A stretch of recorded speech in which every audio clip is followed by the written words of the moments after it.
So you got your friends together, you're playing Dead of Winter, you're drawing objectives, and oh shit, you're the betrayer. Now, depending on what kind of player you are, this can either be an exciting development or a very stressful one. Either way, there are a few things you can do to make it a little easier. So here are my top 5 tips for playing the betrayer in Dead of Winter. As the betrayer, you're going to have plenty of opportunities to screw over other players. Don't give in to temptation. Not at first, anyway. You gotta wait a few turns before doing anything that can be seen as nefarious, because as the game goes on and nothing bad's happened, the other players are gonna start to wonder if maybe there isn't a betrayer after all. As they say, the best trick the devil ever pulled was convincing the world he didn't exist. Plus, it'll give you time to set up number 2. Every survivor has a strength, whether that's searching a specific location, killing zombies, keeping the colony safe and clear, etc. Whatever that strength is, it's in your best interest to be the only player who provides it. See, once they start to depend on you, especially if you deliver, then they start to trust you. And once they trust you, they're vulnerable. Once you set yourself up as a vital resource, then you can start eroding the other survivors' chances. But you have to start small.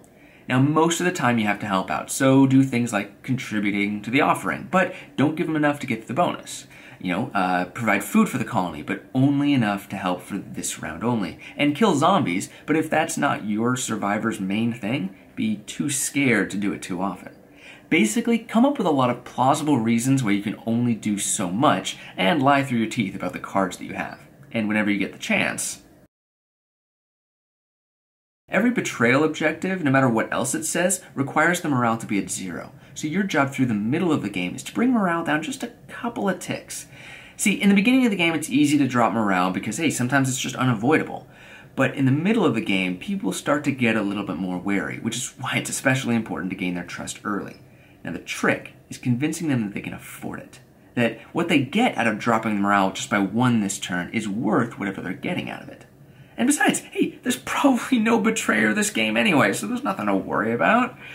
Meanwhile, you have been setting up the entire game for number 5. There are so many things in this game that drop morale by 1 point. Losing a survivor, fixing the offering, letting waste pile up, etc. Now, a solid strategy is to set yourself up for a round where you can hit 3 or 4 of those things in 1 turn. And it's even better if you go last that round, because then the other players will only be able to watch as everything they've worked for burns to the ground. So, those are my top 5 tips for being a complete sociopath in Dead of Winter. You should also keep them in mind as things to watch for when you're playing as a survivor. But if the betrayer is doing his job right, it should be subtle enough to give them plausible deniability. Anyway, if you have tips of your own, feel free to leave a comment below, or you can tweet me at RTFM Show. And in the next video, I'm going to be talking about the betrayal mechanic in general and what it adds to this game and others. Bye!